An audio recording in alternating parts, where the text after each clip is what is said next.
combat. So much fun to play. You know, just all this crazy over-the-top characters mixing it up. Yeah, Devora right there. You know, and Scorpion's over there. What's really cool about the game is we've added this new thing called character variations, which is basically every character in the game has 3 versions in the game, 3 versions of that character. Scorpion, you can see here, Ninjutsu here, he fights with the swords in combat. That's exclusive to that version, whereas Hellfire Scorpion has like the, you know, fireballs, he can set himself on fire. Again, exclusive to that version. So as we have 3 different versions, the Inferno Scorpion summons this demon from all over the place, and it really adds, you know, to all the layering of the games, the variables. So we're really excited about that. Devora is the same thing. I guess they get,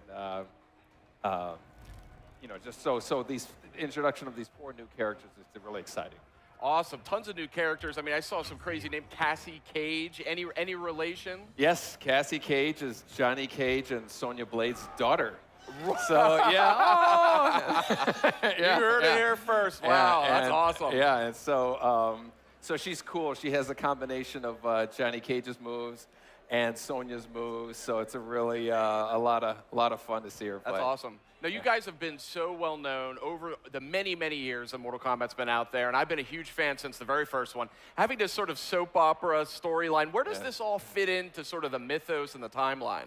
Well, it's actually, the story takes place over the span of you know, right after the MK9 ended, and then it goes as far as 25 years into the future. Wow. So, you know, you're gonna see some aged MK characters. You're gonna see, you know, some next generation stuff, and so it's really we're really taking a dramatic approach with the story of the game. Nice. Now, we got some gameplay going right now, looking great on PS4. I mean, these backgrounds are incredibly dynamic.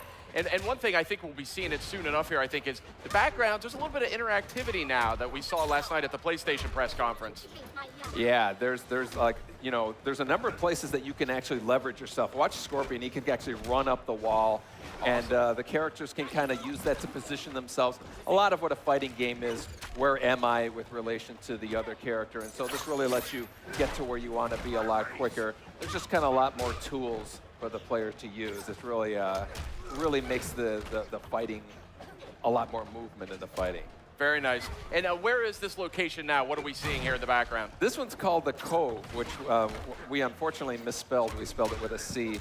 But it has a number of you know, these kind of interactive things. But we're excited. You know, you see the sea coming. It actually, when it hits the you know, the bridge there, every once in a while a body will be lifted up. You can grab that body and throw it at your opponent. So there's a lot of really cool surprises that are happening in this. Great. Now, I'm sure I'm not the only one who's a huge fan of the last Mortal Kombat that came out on PS3. From a gameplay perspective, I'm still seeing some familiar, looks like there's the energy meters back. Yeah. How have you iterated that at all, or is it? Yeah, we've refined it. You know, that's one of the things I think that worked out really well with MK9 or 2011 Mortal Kombat is this meter. You know, you can do so many things with it. You can enhance your special moves. You can do those breakers, break out of a combo. And then, of course, you can do the kind of crazy X-ray moves, which are, you know, kind of become kind of synonymous with Mortal Kombat. You see one right here. Oh. Now, I say this in the nicest possible way. I'm having a very hard time looking at you because I have a monitor in front of me here. Yeah. And I'm like talking to the monitor. Yeah, it's hard to take your eyes off this game. That's been a hallmark of this series. You always just want to stare at it because it's so unique. It's so visually stimulating. But when it comes to the combat here, we're seeing I think a more fluid sort of approach. Yeah, yeah. The action and the flow just really moves a lot. Some of it is, you know, like we're always making advancements with animation, but again, you know, when you have all these places in the arena that you can kind of run up and move, you know, just like an ebb and flow type of thing that happens more. So it's really, it makes for a lot more fun matches to watch and whatnot. Now, and if my eyes don't deceive me, I think this may be native 1080p, 60 frames a second. Is that? Pardon me? Is this 1080p? Oh yeah, yeah, full 1080p, 60 frames a second. Yeah, awesome. We're really excited about that. We always want to keep the game running at a high frame rate for, you know, responsiveness. Of course, yeah. So obviously you guys are still early. Hold on. you're going to get it. Oh, what do we got here? Oh. I see the gore technology has already come a long way. Yeah, yeah. Awesome. And the ending's great, too. And the dollop of cream on top of an awesome fatality. Wow, this is something else. I don't even know where to begin. There's so much to talk about. What was your guiding principle, though, coming into this game? I mean, you said you didn't want to just kind of reskin the original Mortal Kombat, but there's definitely a lot of new characters, too. Are we still going to see some of these older characters that we know and love? Yeah, we're certainly going to see, you know, familiar characters. We're going to see, like Cassie is a descendant of a familiar character. So there's going to be some familiarity, but also a newness involved there. And then we also just want to add new elements, you know, gameplay-wise with the character variations and the environment use, but then also just character-wise. We just really want people to say, you know, who's the big Hulk with the little lady on his shoulders? You know, we just really want to introduce as much new elements to not to just kind of rest back on the old game. So that's a perfect segue. Who is this hulking figure with this rider on his shoulders? The name of the character is called Farah. Farah is the little lady on the top. Tor is the big beast, and he actually uses her in a number of ways. He can throw her like a projectile. They work in tandem with each other, so you can make some really cool combos that involve each other. And she's kind of like the brains of it, you know. So she's giving them commands. There's a certain some variations she's just running on the ground. Other ones she's on top of his shoulders. And there's another one where she stabs him and kind of makes him start bleeding, which enrages him, and then he does a lot more damage. It's a great kind of risk-reward type of thing.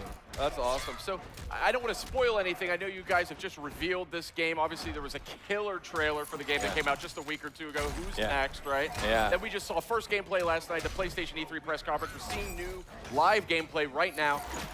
Have you guys revealed, or is there any information you can provide as to who the big bad is here for Mortal Kombat X? Who the big bad? The big bad is. We know who it is, but we're not at the point to be able to reveal it. It's going to be a fun surprise returning character. Okay. I guess, so to speak. But so people won't.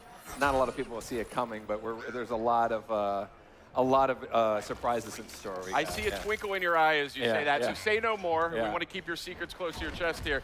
But so can you tell us about the background that we're seeing here? Is this this background's called Outworld Marketplace. You know, it's another good example of like the uses that you can have of it. Oh, I can see an X-ray here real quick.